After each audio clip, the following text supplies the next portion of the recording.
not for what was said, but for its immediate effect on the young Viscount. Matthew visibly gulped, the smile disappeared, and a directive went out to his arms and legs to come to attention. The chair actually slid several inches to the rear, as he forcefully sat up straight and braced his shoulders and spine firmly against the ladder back.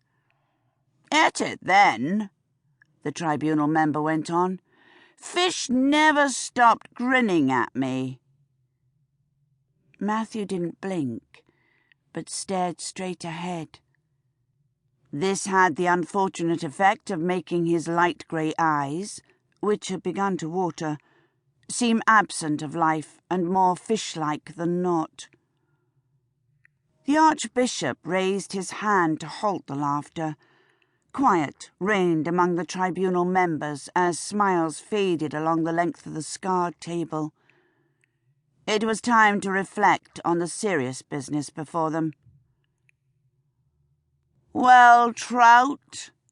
the head of the Society of Bishops demanded in bored tones. The dais rumbled as the tribunal laughed as though with a singular voice. "It's a good name for you," he went on, when only a ripple of amusement remained among them, and the fish caught on their line began to wriggle a bit.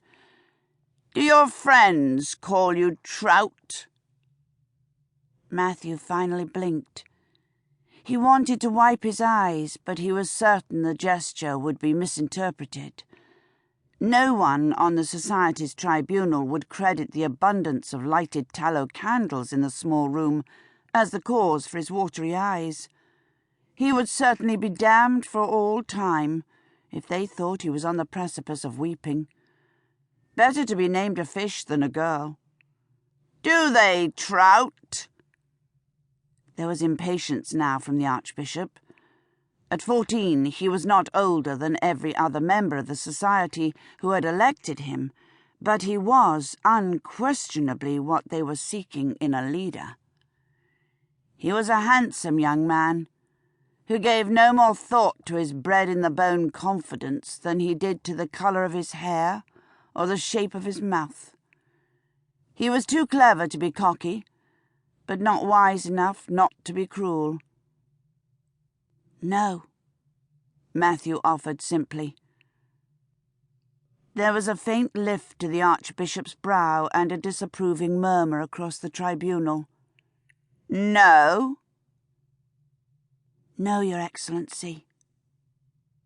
Matthew had no liking for the form of address the Archbishop demanded. His voice quavered slightly. "That is, no, Your Excellency. My friends do not call me Trout."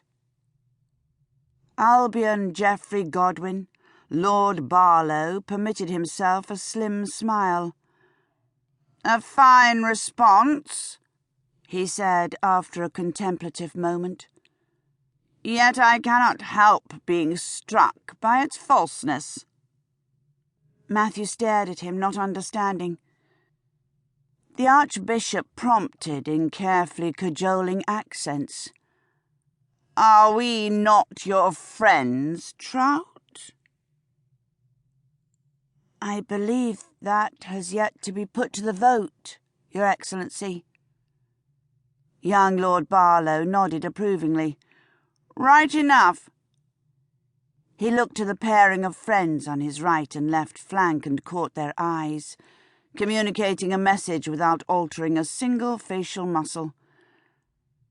"But surely that is a mere formality. You are here before us now at our invitation. Invitations are never issued lightly. An audience is never granted as a matter of course." It was the Society's way to couch its activities in comforting language. To say that the Viscount Southerton had been brought before them by invitation was to entirely dismiss the fact that he had been jumped by two of the Society's Praetorian-like brothers in the cobbled courtyard of Hambrick Hall and carried bound, blindfolded and gagged to this room deep in the moist subterranean bowels of the school. To name this an audience when in fact it was a trial was